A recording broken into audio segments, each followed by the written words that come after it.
Halo teman-teman semua, kembali lagi bersama gue di sini Aaron LZ, dan untuk video kali ini gue akan bahas mengenai Hero 9 yang baru aja diluncurkan resmi oleh GoPro 16 September 2020 kemarin. Dari beberapa fiturnya, gue sudah rangkum ada 5 poin penting yang menjadi daya tarik GoPro Hero 9. Yang pertama adalah resolusi 5K 30 fps, sensor kamera 20 megapiksel dengan layar depan, baterai 1720 mAh, horizon level meter dan 360 degree lock, dan schedule capture. Untuk fitur-fitur lain seperti Hypersmooth 3.0, Time Wrap 3.0 dan lain-lain, menurut gue sama aja sih. Jadi sebenarnya nggak perlu dibahas di sini ya. Kita bahas yang hal-hal yang benar-benar beda dari Hero 7 dan 8 dan yang ada di Hero 9. Yang pertama kita bahas mengenai resolusi 5K di 30 fps. Ini sebenarnya gila banget sih untuk kamera kecil seukuran GoPro dengan resolusi segitu besar.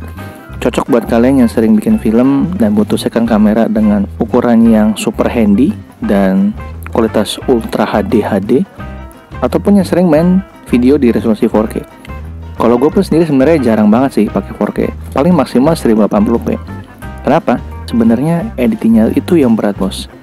Bahkan ukuran filenya pun juga jadi lebih besar, uploadnya pun jadi lebih lama ke YouTube. Selain itu, menurut kalian berapa banyak sih YouTuber Indonesia yang upload video 4K ke YouTube? Paling maksimal 10% dari total YouTuber. Dan untuk yang nonton, seberapa banyak menurut kalian yang bisa nonton dengan resolusi 4K? Apakah internet kita sudah cukup cepat?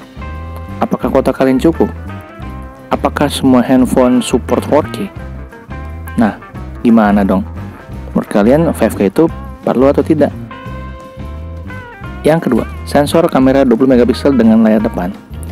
Yang paling utama sebenarnya gue lihat bukan di sensor kamera tapi di layar depan, karena bisa memudahkan kalian untuk ngevlog ataupun lakukan aktivitas lain yang kalian butuh layar depan. Tapi kalaupun kalian hanya butuh layar depan, sebenarnya masih ada alternatif yang jauh lebih murah dari Hero 9, yaitu adalah DJI Osmo Action. Karena kamera ini sudah dilengkapi dengan layar depan walaupun keluaran tahun 2019. Hero 8 pun sebenarnya juga ada layar depan tapi mesti beli secara eksternal dan itu pun juga harganya tidak murah. Mungkin bisa sejuta lebih. Yang ketiga adalah kapasitas baterai 1720 mAh. Ini sebenarnya kapasitas baterai yang sangat besar, peningkatan 30% dari sebelumnya yang hanya 1220 mAh. Tapi jangan senang dulu. Hero 9 ini pun punya banyak fitur yang butuh baterai besar, seperti layar depan, layar belakang yang lebih lebar, sensor kamera 20 megapiksel, serta resolusi lebih tinggi sampai 5K di 30 fps. Butuh daya yang lebih besar, bukan? Jadi tetap mesti disesuaikan ya dengan kebutuhan kalian. Yang keempat adalah horizon level dan 360 degree lock. Ini sebenarnya fitur yang paling mantul di Hero 9 sih menurut gua. Karena fitur ini benar-benar mirip gimbal atau stabilizer mekanik loh.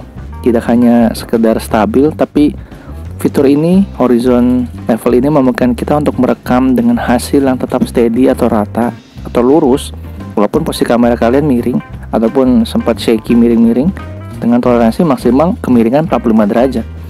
Kalaupun kalian masih kurang, ada tambahan max lens dari GoPro yang dijual terpisah yang memungkinkan kalian bisa melakukan fitur 360 derajat lock. Jadi sebenarnya itu fitur yang sangat bagus, tapi kembali lagi ke kalian. Seberapa butuhkah kalian horizon level metering atau 360 degree lock? Seberapa butuh kalian? Kalau kalian hanya butuh video yang steady dan smooth, sebenarnya di Hero 7 juga sudah ada dengan fitur Hypersmooth 1.0 dia. Fitur Hypersmooth adalah fitur yang pertama dirilis di GoPro Hero 7 setelah sebelumnya Hero 6 hanya menggunakan kata stabilizer biasa. Yang terakhir adalah schedule capture. Ini juga penting banget buat kalian yang suka record sunset, sunrise, atau time lapse. Karena kamera akan merekam secara otomatis sesuai dengan settingan kita. Kita tinggal setting, rekam, dan otomatis nyala di jam yang kita tentukan. Tapi kembali lagi ke kalian, seberapa sering kalian rekam hal-hal tersebut, atau bahkan kalian malah tidak pernah pakai. Kembali lagi ke kebutuhan kalian ya. Yang terakhir kita bicara masalah harga.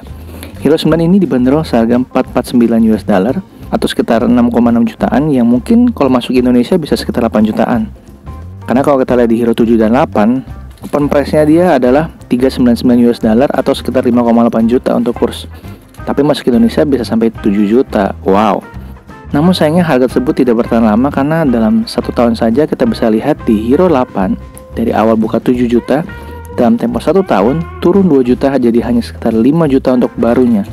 Wow, luar biasa. Dan tentunya Hero 9 pun pasti akan mengalami hal yang sama, karena dalam tempo kurang lebih 1 tahun GoPro akan mengeluarkan kamera baru dan tentunya Hero 9 akan diturunkan harganya besar-besaran. Tujuannya agar kalian beli kamera baru, tidak stay di kamera lama. Itu strategi marketing dari GoPro. Jadi gimana menurut kalian, apakah perlu upgrade ke Hero 9 ataukah harus beli Hero 9 yang baru? Kalau gue pribadi sebenarnya tidak perlu, karena fitur utama yang di action cam sudah terpenuhi di Hero 7 Black gue.